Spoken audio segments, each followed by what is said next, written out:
So, here we are again. Or if you are just beginning a year, the first year, second year, and so on, if you're just beginning a year, here we are again. And I realize I haven't told you at all what that means.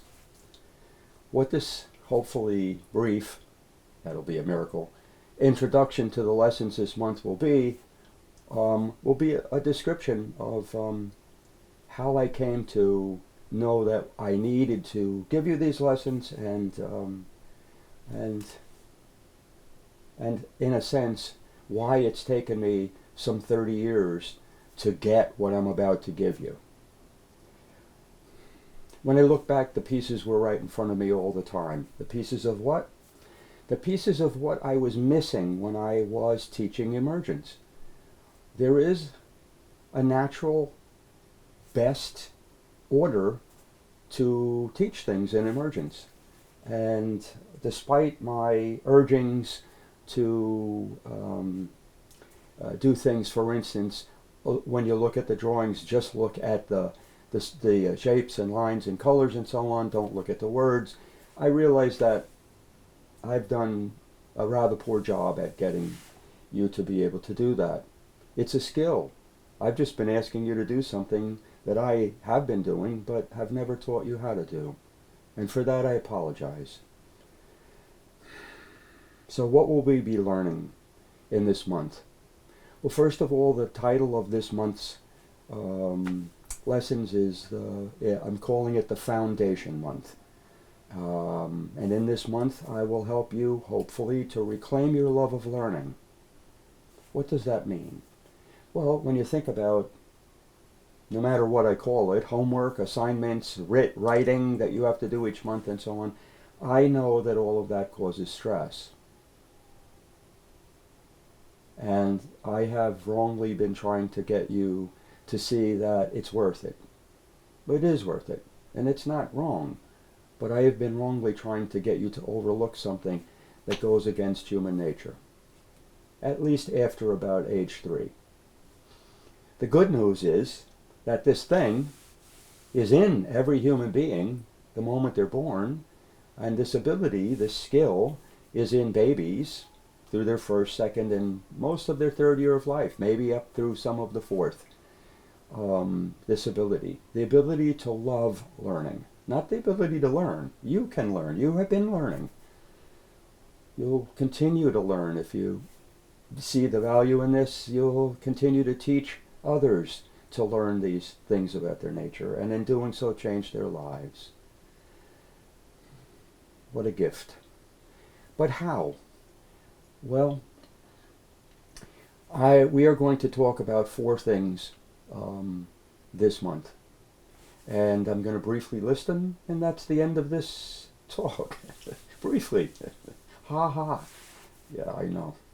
So the first thing we're going to talk about is something that I only came to see perhaps, I don't know, within the last 4 or 5 weeks when I sat with Maria, who hopefully you all now know, or know of.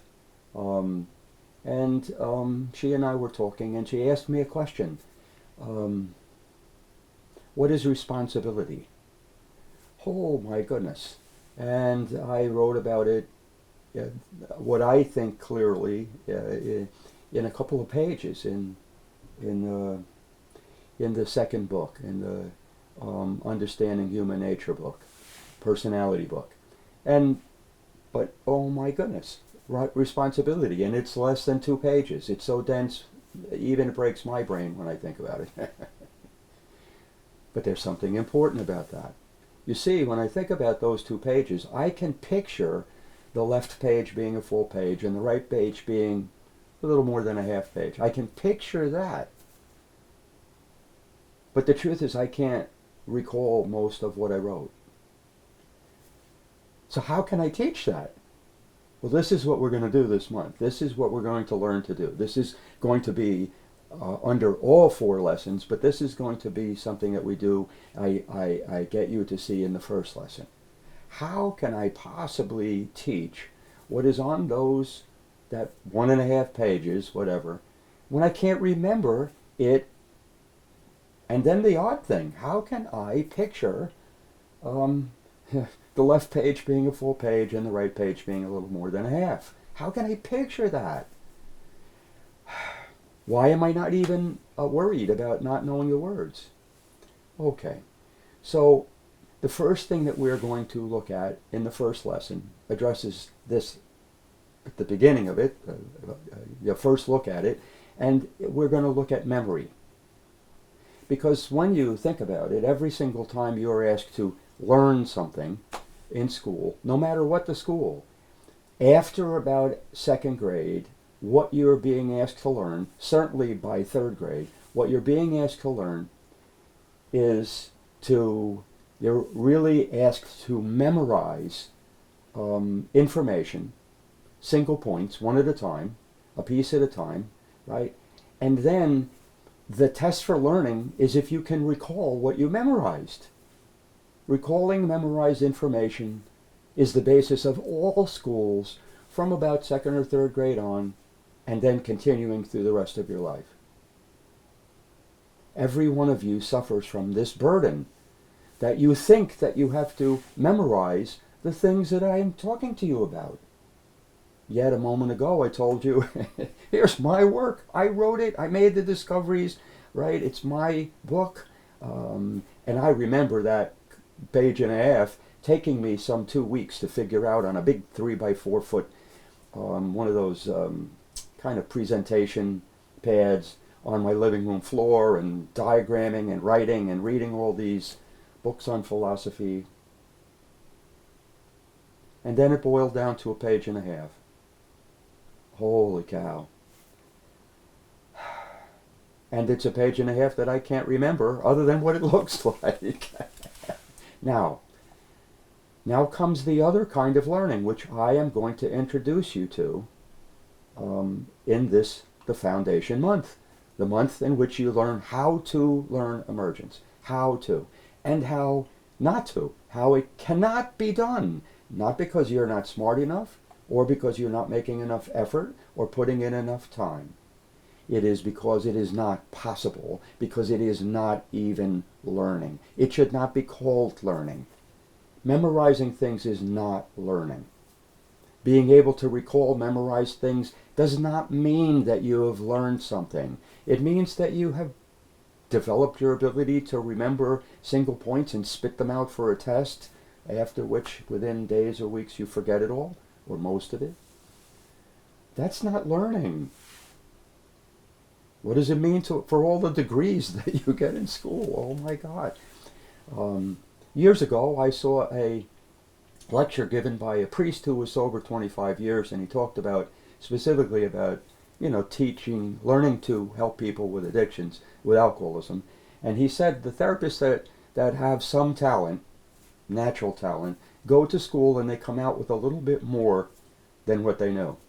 And the therapists who go in who are normal, they don't have some gift right away. They come out knowing less about how to help people. That's a really important thing. That study shows that recalling memorized information kills your ability to sit with people and change their lives. It kills it. It also kills the ability of the person you're sitting with to learn if they're trying to memorize what you're saying. Okay, so what's the alternative? Well, this is what happened when I spoke with Maria. During the time I talked about it, I said, do you realize that I don't remember most of this, and that I will be recreating what I know on the fly? Now, recreating. Let me say it a little differently, because it really and truly is, I rediscovered what was in that page and a half. And I did not have anything like even a good enough memory about the words.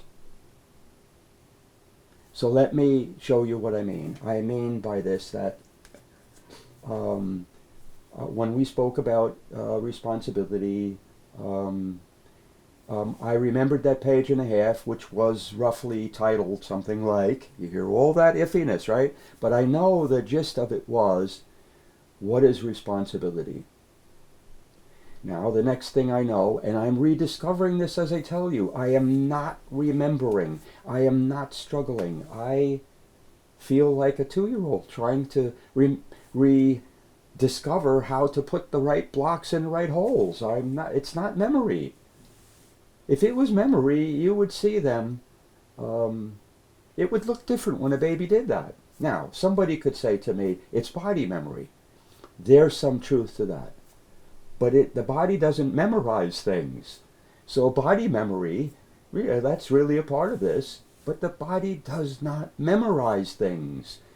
Memory, for the most part, is remembering single points which consist of words. It doesn't work. Not only that, it makes your mind go blank. Oh, goodness. So, I can know that in that page and a half that I can picture vaguely that the subtitle in this section was the 4 wise men's take on responsibility. Now, that just came to me because I remembered it? No. Because I added in that this book is, like the first book, written from the viewpoint of the 4 ways that human beings see truth. And to make these more personal, I changed the teachers of each of those kinds of truth into the 4 wise men. That still to this day really is a useful idea, that there are 4 ways people claim they know the truth, and that the other side of this is that people fight about which one is true. That people swear an allegiance to one of these 4 wise men. In this second book, and in this subhead that has to do with responsibility, I am sure it was something to the effect of the 4 wise men's take on responsibility. That was a lot of words. Can you see I'm not remembering it? I don't care if that's the subhead. Exactly. I know that it's the gist of the subhead, the section title. Okay. Then, recreating this on the fly, what is in that page and a half? Well, I know that I took each wise man's take on truth, and I said this is what constitutes responsibility. I know that Aristotle was one of the people that I used to, and his idea of responsibility is that you are innocent, in effect free from responsibility, which I don't agree with, but you're innocent of any suffering that you might provoke if you were ignorant of this. You're innocent. And if not, if you knew about it, if you understood even that it existed, you're responsible. And there's some kind of like logic between this, like a cause and effect thing, the crime fits the punishment kind of thing. Anyway, I did not write any of the words I just said. There's even a piece of me that's like a little nervous going, was that correct? And it's my work. And all of you worry about this so much, and here you think I'm so different, like I just know it. No, I do not. And I don't remember it. And I don't try to memorize it. What I do is I recreate it on the fly. Well, how do I know that there are 4 wise men? Because this is one of those ways that I rediscover information. I know that everything starts from a single topic, the one, and every topic divides into 2 complementary opposites, the 2. And in the 2 of that original wise men's map, visibility and change are the 2 qualities. And these 2 qualities somehow lead to 4 ways to look at responsibility. I'm making this up, I'm rediscovering it really, based on the patterns, the metafractal patterns, visual patterns like cookie cutter molds, that are in my head. 1, 2, 4. And I just did it, and I know there are 4 kinds. And then I know that I, in the first 2 books, referred to those 4 ways of knowing the truth about any topic, including responsibility, as the viewpoints of the 4 wise men. So here's Aristotle in one. I remember Socrates was the spiritual wise man's representative. And what did Socrates say?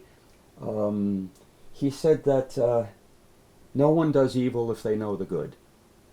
That's profound. And the word know has a lot of depth to it. It's important to know. It's not just, I know the words or I know the idea. No one does evil if they know the good. Evil is only done out of ignorance. And so his take on responsibility ultimately is that everybody is free from the blame and the punishment of suffering, because in the spiritual world we're all innocent. Now again, I'm just talking about what comes to mind.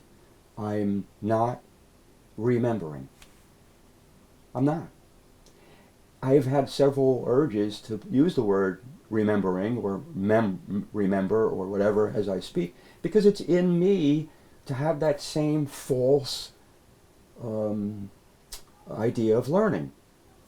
That learning is memorizing, and that the proof for learning is recalling the memorized information. I am not doing that now.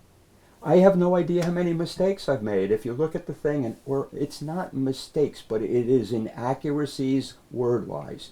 It's not perfect in the sense of the words, but it doesn't matter. Now you might ask, why not?